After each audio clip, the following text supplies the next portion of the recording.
Hi hello ಎಲ್ಲ ರಾಜ್ಯ ಸರ್ಕಾರಿ ನೌಕರರಿಗೆ ನಮಸ್ಕಾರ. ಸ್ನೇಹಿತರೆ, ಇವತ್ತಿನ ಒಂದು ವಿಡಿಯೋದಲ್ಲಿ ಒಂದು ಇಂಪಾರ್ಟೆಂಟ್ ಆಗಿರುವಂಥ ಅಪ್ಡೇಟ್ ಬರ್ತಾ ಇರುವಂಥದ್ದು, ರಾಜ್ಯ ಸರ್ಕಾರಿ ನೌಕರರ ಹಣ ಯಾವ ರೀತಿಯಾಗಿ ಕರಗುತ್ತಿದೆ, ಯಾವ ರೀತಿಯಾಗಿ ಲಕ್ಷ ಲಕ್ಷಗಟ್ಟಲೆ ರಾಜ್ಯ ಸರ್ಕಾರಿ ನೌಕರರು ಹೂಡಿರುವಂಥ ಹಣ ಷೇರು ಮಾರುಕಟ್ಟೆಯಲ್ಲಿ ಒಂದು ರಾಜ್ಯ ಸರ್ಕಾರಿ ನೌಕರರ ಹಣ ಕಷ್ಟಪಟ್ಟು ದುಡಿದಿರುವಂಥ ಹಣ ಇಲ್ಲಿ ಬೇಸಿಕಲಿ ಏನು ಶೇರ್ ಮಾರ್ಕೆಟ್ ಮ್ಯಾನಿಪ್ಯುಲೇಷನ್ಸ್ಗಳನ್ನು ಮಾಡ್ತಿದ್ದಾರೆ, ಯಾವ ರೀತಿಯಾಗಿ ಬೇರೆ ಬೇರೆ ಕಾರ್ಪೊರೇಟ್ಸ್ಗಳಿದ್ದಾರೆ ಅವರು ಈ ಒಂದು ಹಣವನ್ನು ಕೊಳ್ಳೆ ಹೊಡಿತಾ ಇರುವಂಥದ್ದು. ಸೊ ಇವತ್ತಿನ ಒಂದು ವಿಡಿಯೋ ತುಂಬ ಇಂಪಾರ್ಟೆಂಟ್ ಆಗಲಿದೆ, ದಯವಿಟ್ಟು ಕೊನೆವರೆಗೂ ನೋಡಿ. ಷೇರು ಮಾರುಕಟ್ಟೆಯಲ್ಲಿ ಯಾವ ರೀತಿಯಾಗಿ ಸರ್ಕಾರಿ ನೌಕರರ ಹಣ ಹಾಳಾಗುತ್ತೆ, ಇದು ಸರ್ಕಾರ ಯಾವ ರೀತಿಯಾಗಿ ನೇರ ಹೊಣೆಗಾರಿಕೆಯನ್ನು ಇಲ್ಲಿ ವಹಿಸ್ತಾ ಇದೆ ಅಂತ. ಏನಕ್ಕಂದರೆ ರಾಜ್ಯ ಸರ್ಕಾರಿ ನೌಕರರು ಬೇಡ ಅಂತ ಅಂದರೂ ಕೂಡ ಇವರ ಒಂದು ಹಣವನ್ನು ಫೋರ್ಸ್ಫುಲಿ ಷೇರು ಮಾರುಕಟ್ಟೆಯಲ್ಲಿ ಇನ್ವೆಸ್ಟ್ ಮಾಡಲಾಗುತ್ತೆ.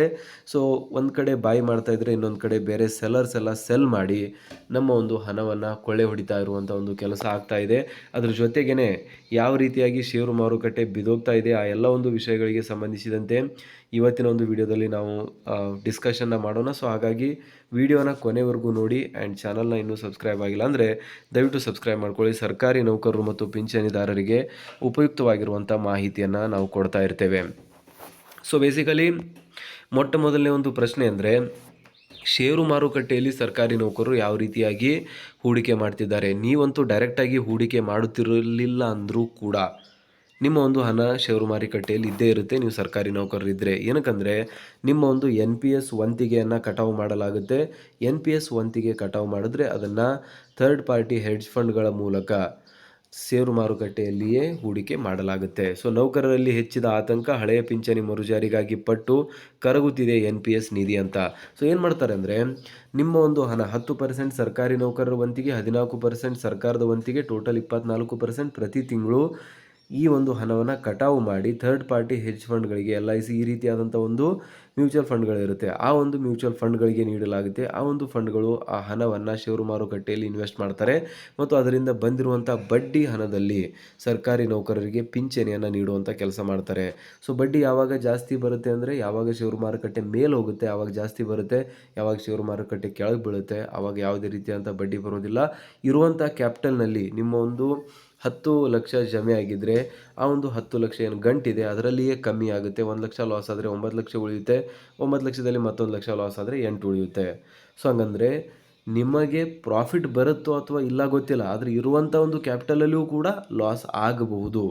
ಏನಕ್ಕಂದರೆ ಮಾರ್ಕೆಟ್ ಬೀಳುತ್ತೆ. ಸೊ ಆಲ್ರೆಡಿ ಇವಾಗ ಇರಾನ್ ಮತ್ತು ಇಸ್ರೇಲ್, ಅಮೇರಿಕಾ ಈ ರೀತಿಯಾದಂಥ ದೇಶಗಳ ಮಧ್ಯೆ ಆಲ್ರೆಡಿ ಮಿಡಲ್ ಈಸ್ಟ್ನಲ್ಲಿ ತೊಂದರೆಗಳು ನಡೀತಾ ಇರುವಂಥದ್ದು. ಸರ್ಜಿಕಲ್ ಸ್ಟ್ರೈಕ್ಗಳಾಗಿರ್ಬೋದು, ಎಪಿಕ್ ಫ್ಯೂರಿ ಏನು ಸ್ಟ್ರೈಕ್ ಮಾಡಿದ್ದಾರೆ ಡೊನಾಲ್ಡ್ ಟ್ರಂಪ್ ಕಡೆಯಿಂದ. ಸೊ ಈ ಎಲ್ಲ ಒಂದು ಸ್ಟ್ರೈಕ್ಗಳ ನಡುವೆ ಷೇರು ಮಾರುಕಟ್ಟೆ ದಿನೇ ದಿನೇ 400-500 ಪಾಯಿಂಟ್ ಬೀಳ್ತಾ ಇರುವಂಥದ್ದು. ಆಲ್ಮೋಸ್ಟ್ ನಿಫ್ಟಿ ನೋಡಿದ್ದೀರಾ ನೀವು, 25,000 ಪಾಯಿಂಟಿಂದ ಕೆಳಗಡೆ ಬಂದಿರುವಂಥದ್ದು. ಸೊ ಅದನ್ನು ಕೂಡ ನಾನು ಎಕ್ಸ್ಪ್ಲೇನ್ ಮಾಡ್ತೀನಿ. ಇಲ್ಲಿ ನೀವು ನೋಡ್ಬೋದು ಯಾವ ರೀತಿಯಾಗಿ ನಿಫ್ಟಿ ಕಂಟಿನ್ಯೂಸ್ ಆಗಿ ಡೌನ್ ಬರ್ತಾ ಇದೆ ಅಂತ. ಸೊ ಇದೊಂದು ಷೇರು ಮಾರುಕಟ್ಟೆ ಡಿಮಾಟ್ ಅಕೌಂಟ್ ಇರುವಂಥದ್ದು. ಈ ಡಿಮಾಟ್ ಅಕೌಂಟ್ನಲ್ಲಿ ನೀವು ಒಂದು ಚಾರ್ಟನ್ನು ಓಪನ್ ಮಾಡ್ತೀನಿ, ನಾನು ನಿಫ್ಟಿ ಚಾರ್ಟನ್ನು ಓಪನ್ ಮಾಡ್ತಾ ಇದ್ದೀನಿ. ಸೊ ಬೇಸಿಕಲಿ ನಮ್ಮ ಒಂದು ಹಣ ಕೂಡ ಇದಕ್ಕೆ ಡೈರೆಕ್ಟಾಗಿ ಲಿಂಕ್ ಆಗಿರುತ್ತೆ. ಸೊ ಇದು 15 ನಿಮಿಷದ ಟೈಮ್ ಫ್ರೇಮ್ ಇದೆ. 1 ಡೇ ಟೈಮ್ ಫ್ರೇಮ್ಗೆ ಸ್ವಿಚ್ ಮಾಡೋಣ. ಡೋಂಟ್ ವರಿ, ನಿಮಗೆ ಜಾಸ್ತಿ ಇದರಲ್ಲಿ ಅರ್ಥ ಆಗಲಿಲ್ಲ ಅಂದರೂ ಕೂಡ ಅಂದರೆ ಇದರಲ್ಲಿ ಸ್ವಲ್ಪ ಟೆಕ್ನಿಕಾಲಿಟೀಸ್ ನಿಮ್ಗೆ ಅನಿಸ್ಬೋದು ಅಥವಾ ನಿಮ್ಗೆ ಗೊತ್ತಿರುತ್ತೆ. ಸೊ ಆಲ್ಮೋಸ್ಟ್ ಷೇರು ಮಾರುಕಟ್ಟೆ ಎಲ್ಲರಿಗೂ ಕೂಡ ಗೊತ್ತಿರುವಂಥ ವಿಷಯ. ಸೊ ಇದನ್ನು ವೀಕ್ಲಿ ಕ್ಯಾಂಡಲಲ್ಲಿ ಹೋಗೋಣ ನಾವು. ಓಕೆ, ಸೊ ಇಲ್ಲಿ ನೀವು ನೋಡ್ತಾ ಇರುವಂಥದ್ದು ನಿಫ್ಟಿ 50ಯ ಒಂದು ಚಾರ್ಟ್. ಓಕೆ, ಸೊ 2021ರಿಂದ ಯಾವ ರೀತಿಯಾಗಿ ಮಾರ್ಕೆಟ್ ಮೂವ್ ಆಗ್ತಾ ಇದೆ, ಈ ಎಲ್ಲ ಒಂದು ವಿಷಯಗಳಿಗೆ ಸಂಬಂಧಿಸಿದಂತೆ ಇಲ್ಲಿ ಮಾಹಿತಿ ಇದೆ. ಸೊ ಇಲ್ಲಿ ನೀವು ನೋಡ್ತಾ ಇದ್ದೀರಾ ಯಾವ ರೀತಿಯಾಗಿ ಡೌನ್ ಬಂದಿದೆ ಅಂತ. ಸೊ ಇದು ಮೇಲಿನ ಒಂದು ತುದಿಯ ನೋಡಿದ್ರೆ 26,318 ಇದೆ. ಸೊ ಇವಾಗ ಕರೆಕ್ಷನ್ ಆಗಿಬಿಟ್ಟು ಬಂದಿರುವಂಥದ್ದು 22,246, ಸುಮಾರು 6,000 ಪಾಯಿಂಟ್ ಇಲ್ಲಿ ಬಿದ್ದಿರುವಂಥದ್ದು ನೀವು ನೋಡ್ತಾ ಇದ್ದೀರಾ. ಆ್ಯಂಡ್ ಕ್ರಿಟಿಕಲ್ ಸಪೋರ್ಟ್ ಬಂದುಬಿಟ್ಟು 22,000ಕ್ಕೆ ಇಲ್ಲಿರುವಂಥದ್ದು. ಸೊ ಬೇಸಿಕಲಿ ಷೇರು ಮಾರುಕಟ್ಟೆಯಲ್ಲಿ ಯಾವ ರೀತಿಯಾಗಿ ಇಂಥ ಒಂದು ಫಾಲ್ಗಳಾಗುತ್ತೆ, ಆ ಒಂದು ಟೈಮಲ್ಲಿ ರಾಜ್ಯ ಸರ್ಕಾರಿ ನೌಕರರ ಹಣ ನೀವೇನು ಇನ್ವೆಸ್ಟ್ ಮಾಡಿರ್ತೀರ ಆ ಎಲ್ಲ ಒಂದು ಹಣ ಕೂಡ ಕಡಿಮೆ ಆಗ್ತಾ ಬರುತ್ತೆ. ಏನಕ್ಕಂದರೆ ಇವಾಗ ನೀವು ಇನ್ವೆಸ್ಟ್ ಮಾಡಿರುವಂಥ ದುಡ್ಡು ಯಾವುದಾದ್ರೂ ಒಂದು ಶೇರ್ಸ್‌ಗೆ ಹೋಗಿರುತ್ತೆ. ಟಾಟಾ ಸ್ಟೀಲ್ ಇದೆ ಅಂತ ಅಂದ್ಕೊಳ್ಳಿ, ರಿಲಯನ್ಸ್ ಇದೆ ಅಂತ ಅಂದ್ಕೊಳ್ಳಿ. ಸೊ ಟಾಟಾ ಸ್ಟೀಲ್ ಬಂದುಬಿಟ್ಟು ₹186 ಮೊನ್ನೆ ಟ್ರೇಡ್ ಮಾಡ್ತಾ ಇತ್ತು. ಇವಾಗ ₹150, ₹40 ಬಂದಿದೆ. ಸೊ ಅದರಲ್ಲಿ 30-40% ಡ್ರಾ ಡೌನ್ ಆಗಿರುವಂಥದ್ದು. ಸೊ ಆ ರೀತಿಯಾಗಿ ಡ್ರಾ ಡೌನ್ ಆದಾಗ ನಿಮ್ಮ ಒಂದು ಹಣ 1,00,000 ನೀವು ಇನ್ವೆಸ್ಟ್ ಮಾಡಿದರೆ ಅದರ ಒಂದು 30% ಕಡಿಮೆ ಆಗಿರುತ್ತೆ. 70,000ಕ್ಕೆ ಅದು ಬಂದಿರುವಂಥದ್ದು. ಸೊ ಹಾಗಾಗಿ ರಾಜ್ಯ ಸರ್ಕಾರಿ ನೌಕರರು NPSನ್ನು ಕ್ಯಾನ್ಸಲ್ ಮಾಡಿ ಅದು ಅವೈಜ್ಞಾನಿಕವಾಗಿರುವಂಥದ್ದು. NPS ಅಷ್ಟೇ ಒಳ್ಳೆಯದಾಗಿರುವಂಥ ಯೋಜನೆ ಆಗಿದ್ದರೆ ಯಾಕೆ ರಾಜ್ಯ ಸರ್ಕಾರಿ ನೌಕರರಿಗೆ ಇಂಪ್ಲಿಮೆಂಟ್ ಮಾಡಿರುವಂಥ ಒಂದು ಯೋಜನೆ ಮಂತ್ರಿಗಳು ತಮಗೆ ಇಂಪ್ಲಿಮೆಂಟ್ ಮಾಡಿಲ್ಲ? ಲೋಕಸಭೆ ಮತ್ತು ರಾಜ್ಯಸಭೆ ಎರಡರಲ್ಲಿಯೂ ಕೂಡ ಅವರು ಮಂತ್ರಿ ಆದರೆ ಎರಡೂ ಕಡೆಯಿಂದ ಪಿಂಚಣಿಯನ್ನು ಪಡಿತಾರೆ. ಅದು ಕೂಡ ಹಳೆಯ ಪಿಂಚಣಿ, ಡಿಫೈನ್ಡ್ ಪಿಂಚಣಿ, ಅದು ಲೈಫ್ ಟೈಮ್ ಅವರಿಗೆ ಸಿಗುವಂಥದ್ದು. ಸೊ ಹಾಗಾದರೆ 5 ವರ್ಷ ಸೇವೆ ಮಾಡುತ್ತಿರುವಂಥ ಸರ್ಕಾರಿ ಏನು 50 ವರ್ಷ 40 ವರ್ಷ ಸೇವೆ ಮಾಡುವಂಥ ಸರ್ಕಾರಿ ನೌಕರರಿಗೆ ಯಾವುದೇ ರೀತಿಯಾದಂತಹ ಫಿಕ್ಸ್ಡ್ ಪಿಂಚಣಿಯನ್ನು ನೀವು ನೀಡೋದಿಲ್ಲ. ಬಟ್ 5 ವರ್ಷ ಸೇವೆ ನೀವು ಸಲ್ಲಿಸ್ತೀರಾ ಅಥವಾ ಕರಪ್ಷನ್ ಮಾಡ್ತೀರಾ ಮತ್ತು ಅದರಲ್ಲಿಯೂ ಕೂಡ ನೀವು ಪಿಂಚಣಿಯನ್ನು ಪಡಿತೀರಾ ಅಂತ ರಾಜ್ಯ ಸರ್ಕಾರಿ ನೌಕರರು ಆಕ್ರೋಶವನ್ನು ಇಲ್ಲಿ ವ್ಯಕ್ತಪಡಿಸ್ತಾ ಇರುವಂಥದ್ದು. ಹಳೆಯ ಪಿಂಚಣಿ ವ್ಯವಸ್ಥೆಯನ್ನು ಮರುಜಾರಿ ಮಾಡಲೇಬೇಕು ಅಂತ ಪಟ್ಟನ್ನು ಹಿಡಿದಿದ್ದಾರೆ. ಸೊ ಅದು ಎಲ್ಲೇ ಒಂದು ಕಡೆ ವೈಜ್ಞಾನಿಕ ಕೂಡ ಕಾರಣ. ಈ ರೀತಿಯಾದಂತಹ ನೋಡಿ, ಷೇರು ಮಾರುಕಟ್ಟೆ ಬೀಳುತ್ತೆ ಅಂದರೆ ಅದು ಝೀರೋ ಸಮ್ ಗೇಮ್ ಇರುತ್ತೆ. ಅಂದರೆ ಒಂದು ರಿಂಗ್ನಲ್ಲಿ ಇಬ್ಬರಿದ್ದಾರೆ ಅಂದರೆ ಒಬ್ರು ಗೆಲ್ತಾರೆ, ಒಬ್ರು ಸೋಲ್ತಾರೆ. ಸೊ ಆ ರೀತಿ ಷೇರು ಮಾರುಕಟ್ಟೆಯಲ್ಲಿ ನಿಮಗೆ ಲಾಸ್ ಆಗ್ತಾ ಇದೆ ಅಂದರೆ ಇನ್ನೊಂದು ಯಾರಿಗೋ ಆದರೂ ಪ್ರಾಫಿಟ್ ಆಗ್ತಾನೆ ಇರುತ್ತೆ. ಸೊ ನೀವು ಬೈ ಮಾಡ್ತಿದ್ದಾರೆ ಅಂದರೆ ಇನ್ನೊಬ್ರು ಸೆಲ್ ಮಾಡ್ತಾ ಇರ್ತಾರೆ, ಇನ್ನೊಬ್ರು ಸೆಲ್ ಮಾಡ್ತಿದ್ದಾರೆ ಅಂದರೆ ನೀವು ಬೈ ಮಾಡ್ತಾ ಇರ್ತೀರಾ. ಸೊ ಹಾಗಾಗಿ ನಿಮ್ಮ ಒಂದು ಹಣ ಇಲ್ಲಿ ಹೋಗ್ತಾ ಇದೆ ಅಂದರೆ ಇನ್ನೇ ಬೇರೆ ಒಬ್ಬ ವ್ಯಕ್ತಿಗೆ ಆ ಒಂದು ಹಣ ಬರ್ತಾ ಇರುತ್ತೆ. ಏನಕ್ಕಂದರೆ ಅದೊಂದು ಬಿಸ್ನೆಸ್ ಇದೆ, ಅದರಲ್ಲಿ ಒಬ್ರಿಗೆ ಪ್ರಾಫಿಟ್ ಆಗುತ್ತೆ, ಇನ್ನೊಬ್ರಿಗೆ ಲಾಸ್ ಆಗುತ್ತೆ. ಸೊ ಪ್ರೈವೇಟ್ ಕಂಪನೀಸ್ಗಳೇನಿದೆ ಈ ಒಂದು ಮಾರ್ಕೆಟನ್ನು ಶಾರ್ಟ್ ಮಾಡ್ತಿದ್ದಾರೆ ಅಂದರೆ ಅವರು ಸೆಲ್ ಮಾಡ್ತಿದ್ದಾರೆ. ಸೆಲ್ ಮಾಡೋ ಮುಖಾಂತರ ಷೇರು ಮಾರುಕಟ್ಟೆಯನ್ನು ಕೆಳಗೆ ಬೀಳಿಸ್ತಿದ್ದಾರೆ. ಅದರಲ್ಲಿ ಸರ್ಕಾರಿ ನೌಕರರ ಹಣ ಅದನ್ನು ಬೈ ಮಾಡೋದಕ್ಕೆ ಯೂಸ್ ಆಗ್ತಾ ಇದೆ. ಸೊ ಹಾಗಾಗಿ ಅವರಿಗೆ ಈಸಿ ಮನಿ ಸಿಗ್ತಾ ಇದೆ. ಸರ್ಕಾರಿ ನೌಕರರ ಹಣ ಏನಿದೆ ಈ ಒಂದು ಥರ್ಡ್ ಪಾರ್ಟೀಸ್ಗಳಿಗೆ, ಬೇರೆ ಬೇರೆ ಬಿಸ್ನೆಸ್ ಏನು ಹೆಡ್ಜ್ ಫಂಡ್ ಮ್ಯಾನೇಜರ್ಸ್ಗಳಿರ್ತಾರೆ ಅವರು ಇದರಲ್ಲಿ ಹಣವನ್ನು ಕೊಳ್ಳೆ ಹೊಡಿತಿದ್ದಾರೆ ಅಥವಾ ಅವರು ಷೇರು ಮಾರುಕಟ್ಟೆಯಿಂದ ಹಣವನ್ನು ಮಾಡ್ತಾ ಇದ್ದಾರೆ. ಸೊ ಇದು ಆಗಿತ್ತು ಮಾಹಿತಿ. ಬಟ್ ನೆಕ್ಸ್ಟ್ ನೋಡ್ತಾ ಹೋಗೋಣ. ಅಮೆರಿಕ ಇರಾನ್ ಯುದ್ಧದ ಪರಿಸ್ಥಿತಿಯಿಂದಾಗಿ ಭಾರತೀಯ ಷೇರು ಮಾರುಕಟ್ಟೆ ಏರಿಳಿತ ಬೆನ್ನಲ್ಲೇ ನೂತನ ಪಿಂಚಣಿ ಯೋಜನೆಯಡಿ ಸರ್ಕಾರಿ ನೌಕರರ ಖಾತೆಯಲ್ಲಿರುವ ಹಣವು ಕರಗುತ್ತಿದ್ದು ನಿವೃತ್ತ ಅಂಚಿನಲ್ಲಿರುವ ಸಾವಿರಾರು ನೌಕರರಿಗೆ ಆರ್ಥಿಕ ಅಭದ್ರತೆ ಕಾಡುತ್ತಿದೆ. ಹಳೆಯ ಪಿಂಚಣಿ ವ್ಯವಸ್ಥೆ OPS ಮರುಜಾರಿಗೊಳಿಸಬೇಕೆಂಬ ಕೂಗು ಜೋರಾಗಿದೆ. ಕಳೆದೊಂದು ತಿಂಗಳಿನಲ್ಲಿ NPS ನೌಕರರ ಖಾತೆಯಲ್ಲಿ ಅಂದಾಜು 2 ಲಕ್ಷ ರೂಪಾಯಿವರೆಗೆ ಮೊತ್ತ ಕಡಿಮೆಯಾಗಿದೆ. ನೋಡಿ, 2 ಲಕ್ಷ ರೂಪಾಯಿವರೆಗೆ ಅಮೌಂಟ್ ಏನಿದೆ ಕಳೆದ ಬರೀ ಒಂದು ತಿಂಗಳಲ್ಲಿ ಕಡಿಮೆಯಾಗಿರುವಂಥದ್ದು. ಇದೇ ರೀತಿ ಷೇರು ಮಾರುಕಟ್ಟೆ ಕುಸಿತ ಮುಂದುವರೆದರೆ NPS ಮೊತ್ತ ತಮಗೆ ಸಿಗುತ್ತದೋ ಅಥವಾ ಇಲ್ಲವೋ ಎಂಬ ಒಂದು ಅನುಮಾನ ನೌಕರರಿಗೆ ಮೂಡಿದ್ದು ಖಾತೆಯಲ್ಲಿರುವ ಹಣವನ್ನು ಚಿನ್ನ ಅಥವಾ ಭೂಮಿ ಖರೀದಿ ಮೇಲೆ ಹಾಕಿದರೆ ಈಗ ಸಿಗುವುದಕ್ಕಿಂತ ದುಪ್ಪಟ್ಟು ಹಣ ಸಿಗುತ್ತದೆ ಎಂಬ ಅಭಿಪ್ರಾಯವೂ ಕೂಡ ವ್ಯಕ್ತವಾಗ್ತಾ ಇದೆ. ರಾಜ್ಯದಲ್ಲಿ 2.93 ಲಕ್ಷ ನೇರ ಸರ್ಕಾರಿ ನೌಕರರಿದ್ದಾರೆ. ನೌಕರರ ಮೂಲ ವೇತನದಲ್ಲಿ 10 ಮತ್ತು ಕಡಿತಗೊಂಡರೆ 14% ಮೊತ್ತವನ್ನು ಸರ್ಕಾರ ಪಾವತಿ ಮಾಡುತ್ತದೆ. ಅನುದಾನಿತ ಸಂಸ್ಥೆಗಳು, ನಿಗಮ ಮಂಡಳಿಗಳ ನೌಕರರ ಪಾಲು ಬೇರೆ ಇದೆ. ಈ ಎಲ್ಲ ಮೊತ್ತವನ್ನು ಸರ್ಕಾರ ಅಧೀನದ 3 ಸಂಸ್ಥೆಗಳ ಮೂಲಕ ಷೇರು ಮಾರುಕಟ್ಟೆಯಲ್ಲಿ ಹೂಡಿಕೆ ಮಾಡಲಾಗುತ್ತದೆ. ನೋಡಿ, 3 ಸಂಸ್ಥೆಗಳು ಏನು ಹೆಡ್ಜ್ ಫಂಡ್ಗಳಂತ ಕರಿತೀವಿ. ಸೊ ಅವರ ಮೂಲಕ ಸರ್ಕಾರ ಇದನ್ನು ಷೇರು ಮಾರುಕಟ್ಟೆಯಲ್ಲಿ ಹೂಡಿಕೆ ಮಾಡುತ್ತೆ. 2.93 ಲಕ್ಷ ನೌಕರರಿಗೆ ವಾರ್ಷಿಕವಾಗಿ ಸರ್ಕಾರದ ಪಾಲು ಅಂದಾಜು 3,000 ಕೋಟಿ ರೂಪಾಯಿ ಹಾಗೂ ನೌಕರರ ಪಾಲು ಅಂದಾಜು 2,000 ಕೋಟಿ, ಅಂದರೆ ಒಟ್ಟಾರೆಯಾಗಿ ವಾರ್ಷಿಕ 5,000 ಕೋಟಿ ರೂಪಾಯಿಗಳಷ್ಟು ಹೂಡಿಕೆಯನ್ನು ಸರ್ಕಾರಿ ನೌಕರರ ಕಡೆಯಿಂದ ಷೇರು ಮಾರುಕಟ್ಟೆಯಲ್ಲಿ ಮಾಡಲಾಗುತ್ತದೆ. ನಿವೃತ್ತ ಅಂಚಿನಲ್ಲಿರುವ ಉದ್ಯೋಗಿಗಳಿಗೆ ಆರ್ಥಿಕ ಅಭದ್ರತೆ ಉಂಟಾಗ್ತಾ ಇರುವಂಥದ್ದು, ಒಂದು ತಿಂಗಳಲ್ಲಿ ಪ್ರತಿ ನೌಕರನ ಖಾತೆಯಿಂದ 2 ಲಕ್ಷ ರೂಪಾಯಿ ಮಾಯವಾಗಿರುವಂಥದ್ದು ಮತ್ತು ವಾರ್ಷಿಕ 3,000 ಕೋಟಿ ರೂಪಾಯಿ ಸರ್ಕಾರದ ಪಾಲು ಇಲ್ಲಿ ಹೂಡಿಕೆ ಮಾಡ್ತಾ ಇದ್ದಾರೆ. ಸೊ ಇದ್ರ ಮೇಲೆ ನೌಕರರು ಏನು ಹೇಳ್ತಿದ್ದಾರೆ ಅಂತ ನಾವು ನೋಡೋದಾದರೆ, ಸೊ ನೌಕರರ ಅಭಿಪ್ರಾಯ ಏನಿದೆ, ಸೊ ಏನು ಹೇಳಬೇಕು, ನೌಕರರು ಬೇಡ ಅಂದರೂ ಕೂಡ ಬಿಡಲ್ಲ. ಷೇರು ಮಾರುಕಟ್ಟೆಯಲ್ಲಿ ಹೂಡಿಕೆ ಮಾಡುವ ನಮ್ಮ ಹಣ ಅಭದ್ರತೆಗೆ ಕಾರಣ ಯಾರು? ನಿವೃತ್ತಿ ಅಂಚಿನಲ್ಲಿದ್ದಾಗ ಷೇರು ಮಾರುಕಟ್ಟೆ ಕುಸಿದರೆ ನಮ್ಮ ಭವಿಷ್ಯ ಹೇಗೆ? ಬೇಗ NPS ರದ್ದುಪಡಿಸಿ OPS ವ್ಯವಸ್ಥೆಯನ್ನು ಜಾರಿಗೊಳಿಸಬೇಕು. NPS ಕಡಿತ ಸಂಸ್ಥೆಗೊಳಿಸಿ ನಮ್ಮ ಹಣವನ್ನು ನಮಗೆ ವಾಪಸ್ ಕೊಡಿ. ಚಿನ್ನಾಭರಣ ಸೈಟ್ನಲ್ಲಿ ಹೂಡಿಕೆ ಮಾಡಿದರೆ ದುಪ್ಪಟ್ಟು ಲಾಭ ಬರುತ್ತದೆ ಅಂತ ನೌಕರರ ಒಂದು ಹೇಳಿಕೆಯಾಗಿದೆ. ಅದು ಎಲ್ಲೋ ಒಂದು ಕಡೆ ಕರೆಕ್ಟಾಗಿರುವಂಥದ್ದು ಕೂಡ.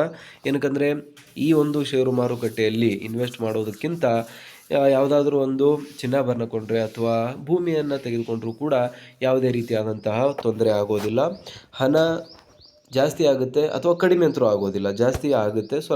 ಅಲ್ಪ ಸ್ವಲ್ಪ ಜಾಸ್ತಿ ಆದರೂ ಕೂಡ ಜಾಸ್ತಿ ಆಗುತ್ತೆ. ಇದು ಈ ರೀತಿಯಾಗಿ ಮಾಯ ಆಗುವಂಥ ಒಂದು ಕೆಲಸ ಆಗೋದಿಲ್ಲ. ನಮಗೆಲ್ಲರೂ ಕೂಡ ಗೊತ್ತು ಆಬ್ವಿಯಸ್ಲಿ ಜಾಸ್ತಿ ಆಗುತ್ತೆ ಭೂಮಿ ವಿಷಯದಲ್ಲಿ ಬಂದರೆ, ಅಥವಾ ಒಂದು ಚಿನ್ನಾಭರಣ ಕೊಂಡ್ಕೊಂಡ್ರೆ. OPS ಬೇಡಿಕೆ ಈಡೇರಿಕೆ ಯಾವಾಗ ಆಗುತ್ತೆ ಅಂತ ನೋಡೋದಾದರೆ, ಅಂದಾಜು 13,000 ನೌಕರರು NPSನಿಂದ OPSಗೆ ಬಂದಿದ್ದಾರೆ. 2021ರಿಂದಲೇ NPSನಿಂದ OPSಗೆ ಒಳಪಡುವ ಪ್ರಕ್ರಿಯೆ ಆರಂಭವಾಗಿದೆ. 2006ಕ್ಕಿಂತ ಮುಂಚೆ ನೇಮಕಗೊಂಡ 2.93 ಲಕ್ಷ ನೌಕರರು ರಾಜ್ಯದಲ್ಲಿದ್ದಾರೆ. ಎಲ್ಲರನ್ನ NPSನಿಂದ ಹಳೆಯ ಪಿಂಚಣಿಗೆ ಒಳಪಡಿಸಲು ಹಲವು ಬಾರಿ ಹೋರಾಟದ ಬಳಿಕ OPS ಜಾರಿ ಬಗ್ಗೆ ಸರ್ಕಾರ ಭರವಸೆಯನ್ನು ನೀಡಿದೆ ಅಂತ ಹೇಳಲಾಗ್ತಾ ಇದೆ. ಸೊ ಇನ್ನೂ ಕೂಡ ಯಾವುದೇ ರೀತಿಯಾದಂಥ ಅಧಿಕೃತ ಆದೇಶ ಆಗಲಿ, ಯಾವುದೇ ರೀತಿಯಾದಂಥ ಒಂದು ಆರ್ಡರ್ ಆಗಲಿ ಬಂದಿಲ್ಲ. ಆದರೂ ಕೂಡ CM ಸಿದ್ದರಾಮಯ್ಯನವರ ಸರ್ಕಾರ ಎಲ್ಲೋ ಒಂದು ಕಡೆ ಸಾಫ್ಟ್ ಕಾರ್ನರನ್ನು ತೋರಿಸ್ತಾ ಇರುವಂಥದ್ದು. ನಾವು ಸಮಿತಿಯನ್ನು ಕೂಡ ಆಲ್ರೆಡಿ ರಚನೆ ಮಾಡಲಾಗಿದೆ. ಅದರೊಂದು ರಿಪೋರ್ಟನ್ನು ಕೂಡ ತುಂಬ ಬೇಗ ಪಡೆದು ಯಾವ ರೀತಿಯಾಗಿ 5-6 ರಾಜ್ಯಗಳಲ್ಲಿ NPSನ್ನು ತೆಗೆದುಹಾಕಿ OPS ಜಾರಿ ಮಾಡಿದ್ದಾರೆ, ಅದೇ ರೀತಿಯಾಗಿ ನಾವು ಕೂಡ ಜಾರಿ ಮಾಡ್ತೇವೆ. ಇದರಲ್ಲಿ ಯಾವುದೇ ರೀತಿಯಾದಂಥ ಡೌಟ್ ಇಲ್ಲ. ನಾವು ಎಲೆಕ್ಷನ್ಗಿಂತ ಮುಂಚೆ ನಮ್ಮ ಒಂದು ಮ್ಯಾನಿಫೆಸ್ಟೋದಲ್ಲಿಯೂ ಕೂಡ ಈ ಒಂದು ಮಾಹಿತಿಯನ್ನು ಹೇಳಿದ್ದೇವೆ. ಸೊ ಮಾತಿಗೆ ತಕ್ಕಂತೆ ನಾವು ನಡಿತೀವಿ, ನುಡಿದಂತೆ ನಡಿತೀವಿ ಮತ್ತು ಈ ಒಂದು OPS ಏನಿದೆ ಅದನ್ನು ಇಂಪ್ಲಿಮೆಂಟ್ ಮಾಡ್ತೀವಿ ಅನ್ನೋ ಒಂದು ಮಾತನ್ನು ಅವರು ಪದೇ ಪದೇ ಹೇಳ್ತಾ ಇದ್ದಾರೆ. ಸೊ ಅದಕ್ಕೆ ಸಂಬಂಧಿಸಿದಂತೆ ರಾಜ್ಯ ಸರ್ಕಾರಿ ನೌಕರರ ಸಂಘದ ಅಧ್ಯಕ್ಷರಾಗಿರುವಂಥ ಷಡಕ್ಷರಿ ಅವರು ಕೂಡ ಕಂಟಿನ್ಯೂಸ್ ಆಗಿ ಸರ್ಕಾರದ ಜೊತೆ ಚರ್ಚೆಯನ್ನು ಮಾಡ್ತಾ ಇದ್ದಾರೆ, ಮಾತುಕತೆಯಲ್ಲಿ ವಿಲೀನರಾಗಿದ್ದಾರೆ ಮತ್ತು ಸರ್ಕಾರಕ್ಕೆ ಗಮನವನ್ನು ಸೆಳೆಯುವಂಥ ಕೆಲಸವನ್ನು ದಿನದಿಂದ ದಿನಕ್ಕೆ ಮಾಡ್ತಾನೆ ಇದ್ದಾರೆ. ಸೊ ಹಾಗಾಗಿ NPS ಅನ್ನೋ ಈ ಒಂದು ಪಿಡುಗು ತುಂಬಾ ಬೇಗ ತೊಲಗಿ ರಾಜ್ಯ ಸರ್ಕಾರಿ ನೌಕರರಿಗೆ ಏನು ಭರವಸೆ ಒಂದು ಕಿರಣ ಇದೆ, ಹಳೆಯ ಪಿಂಚಣಿ ವ್ಯವಸ್ಥೆ ಅದು ಬರಲಿದೆ ಅಂತಲೇ ಹೇಳ್ಬೋದಾಗಿದೆ. ಸೊ ಇವಾಗ ಷೇರು ಮಾರುಕಟ್ಟೆಯಲ್ಲಿ ಹಣ ಕರಗುತ್ತೆ ಅಂತ ನಾವು ಹೇಳ್ತಾ ಇದ್ವಿ. ಸೊ ಆ್ಯಕ್ಚುಲಾಗಿ ಯಾವ ರೀತಿಯಾಗಿ ಕರಗುತ್ತೆ ಅಂತ ಕೂಡ ಒಂದಿಷ್ಟು ಎಕ್ಸಾಂಪಲ್ ಜೊತೆ ನೀವು ಅರ್ಥ ಮಾಡ್ಕೊಳ್ಳಿ, ನಿಮ್ಮ ಒಂದು ಹಣ ಯಾವ ರೀತಿಯಾಗಿ ಕಡಿಮೆ ಆಗುತ್ತೆ ಅಂತ. ಸೊ ಇಲ್ಲಿ ಅವ್ರು ಹೇಳಿರುವಂಥದ್ದು 3 ಸಂಸ್ಥೆಗಳ ಮೂಲಕ ಹಣವನ್ನು ಷೇರು ಮಾರುಕಟ್ಟೆಯಲ್ಲಿ ಇನ್ವೆಸ್ಟ್ ಮಾಡಲಾಗುತ್ತೆ ಅಂತ ಹೇಳ್ತಾರೆ. ಸೊ ಹಾಗಾದರೆ ಯಾವುದೇ ಒಂದು ಹಣ ನಿಮ್ಮ ಹತ್ರ 1 ಲಕ್ಷ ಇದೆ ಅಂದರೆ ನೀವು ಷೇರು ಮಾರುಕಟ್ಟೆಯಲ್ಲಿ ಇನ್ವೆಸ್ಟ್ ಮಾಡಬೇಕಂದ್ರೆ ಸೇಫ್ ಏನಿರುತ್ತೆ, ಡೆಲಿವರಿಯಲ್ಲಿ ಶೇರ್ಸ್ಗಳನ್ನು ತೆಗೆದುಕೊಳ್ಬೇಕಾಗುತ್ತೆ. ಸೊ ಹಾಗಾದರೆ ಯಾವ ರೀತಿ ಕಡಿಮೆ ಆಗುತ್ತೆ ಅಂತ ಚಾರ್ಟ್ ಮುಖಾಂತರ ನಿಮ್ಮನ್ನು ಎಕ್ಸ್ಪ್ಲೇನ್ ಮಾಡುವಂಥ ಒಂದು ಕೆಲಸವನ್ನು ಮಾಡ್ತೀನಿ, ದಯವಿಟ್ಟು ನೋಡಿ. ಸೊ ಇವಾಗ ಇದೊಂದು ಚಾರ್ಟ್ ಆಗಿದೆ, ಇದು ನಾರ್ಮಲ್ ನಿಫ್ಟಿ ಚಾರ್ಟ್ ಆಗಿರುವಂಥದ್ದು. ಬಟ್ ನೀವು ಒಂದು ಷೇರು ಮಾರುಕಟ್ಟೆ ಇದರಲ್ಲಿ ಒಂದು ಸ್ಟಾಕನ್ನು ನಾನು ತೋರಿಸ್ತೀನಿ. ಸೊ ಬೇಸಿಕಲಿ ಇಲ್ಲಿ ನೋಡಿ ತುಂಬ ಸ್ಟಾಕ್ಸ್ಗಳಿದೆ ಇಲ್ಲಿ ನಾನು ಆ್ಯಡ್ ಮಾಡಿರುವಂಥದ್ದು.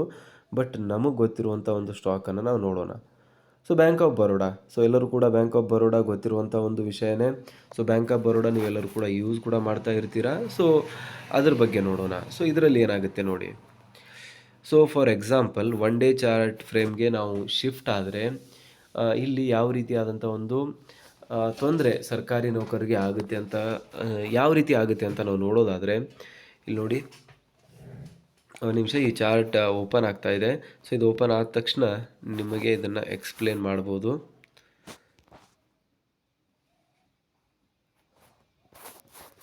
ಓಕೆ. ಸೊ ಇವಾಗ ಓಪನ್ ಆಗಿದೆ, ಇದನ್ನು ರೊಟೇಟ್ ಮಾಡೋಣ ಮೊಟ್ಟ ಮೊದಲನೇದಾಗಿ. ಐ ಹೋಪ್ ರೆಕಾರ್ಡಿಂಗ್ ಸ್ಟಾರ್ಟ್ ಇದೆ. ಓಕೆ. ಸೊ ಇಲ್ಲಿ ನೀವು ನೋಡ್ತಾ ಇರುವಂಥದ್ದು ಫಾರ್ ಎಕ್ಸಾಂಪಲ್, ಸೊ ಇವಾಗ ನಿಮ್ಮ ಒಂದು ಮಂತ್ಲಿ ಡಿಡಕ್ಷನ್ಸ್ಗಳನ್ನು ಮಾಡಲಾಗುತ್ತೆ. ಸೊ ಮಂತ್ಲಿ ಡಿಡಕ್ಷನ್ಸ್ಗಳನ್ನು ಮಾಡಿದ ಮೇಲೆ ಈ ಒಂದು ಮಾರ್ಚ್ ತಿಂಗಳೇನಿದೆ ಇಲ್ಲಿ ನೋಡಿ, ಈ ಮಾರ್ಕರ್ ಮೇಲೆ ನೋಡ್ತಾ ಇರುವಂಥದ್ದು 5ನೇ ಮಾರ್ಚ್ 2026. ಸೊ 26ನೇ ಫೆಬ್ರವರಿ ಇದೆ. ಸೊ ನಾರ್ಮಲಿ ನೀವು ಫೆಬ್ರವರಿಯಲ್ಲಿಯೇ ನೋಡಿ. ಸೊ ಇದು ವಾರ್ ಸ್ಟಾರ್ಟ್ ಆಗಿರುವಂಥ ಟೈಮ್ ಇದೆ. ಸೊ ಈ ಒಂದು ಪೀಕ್ ಎಲ್ಲಿದೆ ನೋಡಿ. ಸೊ 325 ರೂಪಾಯಿಗೆ ಬ್ಯಾಂಕ್ ಆಫ್ ಬರೋಡಾನ ಒಂದು ಷೇರು ಟ್ರೇಡ್ ಮಾಡ್ತಾ ಇತ್ತು. ಯಾವಾಗ? ಫೆಬ್ರವರಿ 26ನೇ ತಾರೀಕು. ಸೊ ಅಲ್ಲಿಂದ ಡೌನ್ಫಾಲ್ ಸ್ಟಾರ್ಟ್ ಆಗಿರುವಂಥದ್ದು ಇವಾಗ ಎಲ್ಲಿಗೆ ಬಂದಿದೆ ಅಂತ ನೋಡಿ. 326ರಿಂದ 248 ರೂಪಾಯಿಗೆ ಬಂದಿದೆ. ಅಂದರೆ 110 ರೂಪಾಯಿ ಬರೀ ಒಂದು ತಿಂಗಳಲ್ಲಿ ಕಡಿಮೆ ಆಗಿರುವಂಥದ್ದು. ಇದು ತುಂಬ ದೊಡ್ಡ ಲಾಸ್ ತಂದಿದೆ. ಸೊ ಏನಾಗ್ತಾ ಇದೆ ನೋಡಿ, ಯಾವ ರೀತಿಯಾಗಿ ನಿಮ್ಮ ಒಂದು 100 ರೂಪಾಯಿ ಅಂದರೆ ಇವಾಗ ನೀವು 10,000 ರೂಪಾಯಿ ಇಲ್ಲಿ ಇನ್ವೆಸ್ಟ್ ಮಾಡಿದರೆ ಪ್ರತಿ ಶೇರಿಗೆ 110 ರೂಪಾಯಿ ನಿಮ್ಮದು ಕಡಿಮೆ ಆಗುತ್ತೆ. ಸೊ ನಿಮ್ಮ ಒಂದು ಅಮೌಂಟ್ ಬಂದುಬಿಟ್ಟು 5-6 ಸಾವಿರ ರೂಪಾಯಿ ಮಾತ್ರ ಉಳಿಯುವಂಥದ್ದು. ಮೇ ಬಿ 6,000ರಿಂದ 7,000 4,000 ರೂಪಾಯಿ ಇಲ್ಲಿ ಲಾಸ್ ಆಗ್ತಾ ಇದೆ. ಸೊ ಈ ರೀತಿಯಾಗಿ ಈ ಒಂದು ಸ್ಟಾಕ್ಸಲ್ಲಿ ಹಣವನ್ನು ಹೂಡಿಕೆ ಮಾಡಲಾಗಿರುತ್ತೆ. ಸೊ ನಿಮಗೆ ಪ್ರಾಫಿಟ್ ಯಾವಾಗ ಆಗುತ್ತೆ ಅಂದರೆ ಈ ಪಾಯಿಂಟಲ್ಲಿ ಪ್ರಾಫಿಟ್ ಇರುತ್ತೆ. ಸೊ ಇವಾಗ 5ನೇ ಮಾರ್ಚ್ ಇದೆ, ಇಲ್ಲಿಂದ ನೆಕ್ಸ್ಟ್ ನೀವು ನೋಡಿದ್ರೆ 23ನೇ ಫೆಬ್ರವರಿವರೆಗೂ ಸೊ ಇಲ್ಲಿ ಟ್ರೇಡ್ ಮಾಡ್ತಾ ಇರುವಂಥದ್ದು 200 ರೂಪಾಯಿ ಟ್ರೇಡ್ ಮಾಡ್ತಾ ಇರುವಂಥ ಒಂದು ಶೇರು ಇಲ್ಲಿ 307 ರೂಪಾಯಿ ಹೋಗಿದೆ. ಸೊ ಇದರಲ್ಲಿ ನಿಮಗೆ ಪ್ರಾಫಿಟ್ ಆಗಿರುತ್ತೆ. ಆದರೆ ಇವಾಗ ಏನು ಫೆಬ್ರವರಿಯಲ್ಲಿ ವಾರ ಸ್ಟಾರ್ಟ್ ಆಗಿದೆ, 24ನೇ ಫೆಬ್ರವರಿಯಿಂದ ಹಿಡಿದು 17ನೇ ಮಾರ್ಚ್ವರೆಗೆ 2 ತಿಂಗಳಲ್ಲಿ ನಿಮಗೆ ದೊಡ್ಡ ಲಾಸ್ ಕೂಡ ಇಲ್ಲಿ ಆಗಿರುತ್ತೆ. ಆ್ಯಂಡ್ ಷೇರು ಮಾರುಕಟ್ಟೆ ಇದೇ ರೀತಿಯಾಗಿ ಪತನ ಆಗ್ತಾ ಹೋದರೆ ಈ ಒಂದು 200 ಏನು ₹40 ಶೇರ್ ಇದೆ ಇದು ₹50 ಕೂಡ ಆಗುತ್ತೆ, ₹10 ಕೂಡ ಆಗುವಂಥದ್ದು. ಏನಕ್ಕಂದರೆ ಯಾರಾದರೂ ಬಾಯ್ ಮಾಡದೆ ಹೋದರೆ ಅದು ಆಲ್ಮೋಸ್ಟ್ ಆಗಿ ಕೆಳಗಡೆ ಬರ್ತಾ ಬರ್ತಾ ಹೋಗುತ್ತೆ. ಸೊ ಈ ರೀತಿಯಾಗಿ ಅಭದ್ರತೆ ಇರುತ್ತೆ ಇದರಲ್ಲಿ, ಯಾವುದೇ ರೀತಿಯಾದಂಥ ಗ್ಯಾರಂಟಿ ಇರೋದಿಲ್ಲ. ಷೇರು ಮಾರುಕಟ್ಟೆ ನೆಕ್ಸ್ಟ್ ಯಾವ ರೀತಿ ಮೂವ್ ಆಗುತ್ತೆ ಅಂತ ನಾವು ಪ್ರಿಡಿಕ್ಟ್ ಮಾಡೋಕ್ಕಾಗೋದಿಲ್ಲ. ಸೊ ಹಾಗಾಗಿ ರಾಜ್ಯ ಸರ್ಕಾರಿ ನೌಕರರು ಕಷ್ಟಪಟ್ಟು ದುಡಿದಿರುವಂಥ ಒಂದು ಹಣ ಇಲ್ಲಿ ಷೇರು ಮಾರುಕಟ್ಟೆಯಲ್ಲಿ ಹೂಡಿಕೆ ಮಾಡೋ ಮುಖಾಂತರ ಪೋಲು ಮಾಡಲಾಗ್ತಾ ಇದೆ. ರಾಜ್ಯ ಸರ್ಕಾರಿ ನೌಕರರ ಹೊಟ್ಟೆ ಮೇಲೆ ಬರೆ ಎಳೆಯುವಂಥ ಒಂದು ಕೆಲಸ ಇಲ್ಲಿ ಮಾಡಲಾಗ್ತಾ ಇದೆ. ಸೊ ಇದನ್ನು ತಕ್ಷಣದಿಂದಲೇ ನಿಲ್ಲಿಸಬೇಕು. ರಾಜ್ಯ ಸರ್ಕಾರಿ ನೌಕರರಿಗೆ ಹಳೆಯ ಪಿಂಚಣಿ ವ್ಯವಸ್ಥೆಯನ್ನು ಜಾರಿ ಮಾಡಬೇಕು ಅಂತ ಈ ರೀತಿ ನಮ್ಮ ಒಂದು ರಾಜ್ಯ ಸರ್ಕಾರಿ ನೌಕರರು ಇಲ್ಲಿ ಕೇಳ್ಕೊಳ್ತಾ ಇದ್ದಾರೆ.